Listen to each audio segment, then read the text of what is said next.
There's going to be challenges for both those genres that have very short LTV, but also those who have a very long one.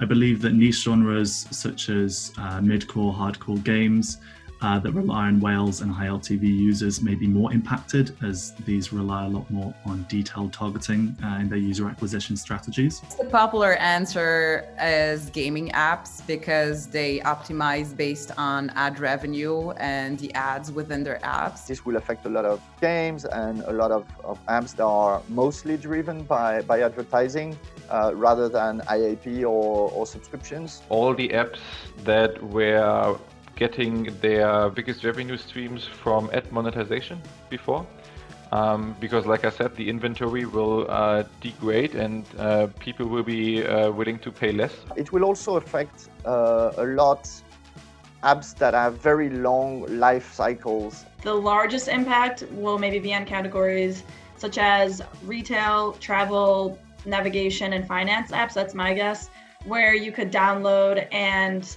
you hold on to the app for a few days, if not longer, before you actually make a purchase, and where you're tracking, long-term LTV, because we're going to really lose that user level data. The ones with more personal data will take a bigger hit.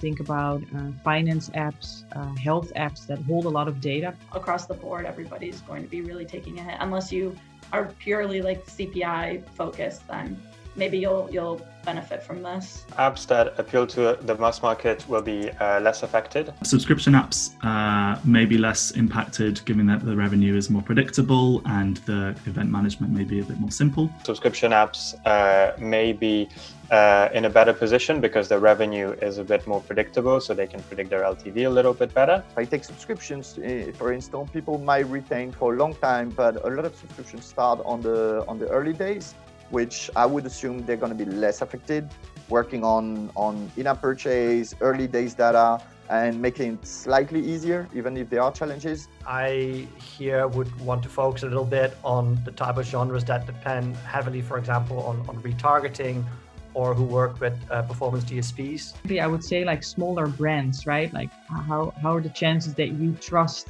an app that you're not really familiar with to make sure that your data is kept well and used well. So chances there are also slightly slimmer that they will opt in for the ATT framework. The social casino genre or hardcore games, they rely or work a lot with these platforms. And here I think that you will see a shift in either the way that they do business, because you can still work with a DSP, of course, or a shift of dollars. It all going to depend on how they're capable of continuing those campaigns. Hyper-casual games is a genre that I think could go either way. They have mass appeal, so they may not be as impacted on the user acquisition side.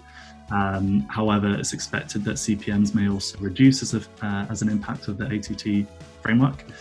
And as a result, ad monetization may decrease as well, so therefore LTVs could also be lower. I've read things around, say, hyper-casual gaming going away because they're reliant on ad monetization.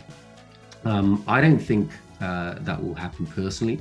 The reason why is that, ATT doesn't change anything other than, the understanding of attribution and measurement. User behavior doesn't change, right? People are still going to download apps that resonate with them, and they're still going to use them, and they're still going to engage with them, and they're still going to buy with them. The difference is that it's going to just be a lot more difficult to understand how to acquire those users and how to measure profitability. The next few months are going to be very interesting in terms of how companies are going to react to this change and how they're going to adapt, because there's the challenges coming from the delayed postbacks, the lack of granularity, are going to force them to really be innovative in terms of how they're looking at their user performance and how they're adapting their marketing strategies. Savvy advertisers and app developers understand today that they can't approach mobile advertising like they did in the past, and those are going to change today, or those are going to thrive in the future.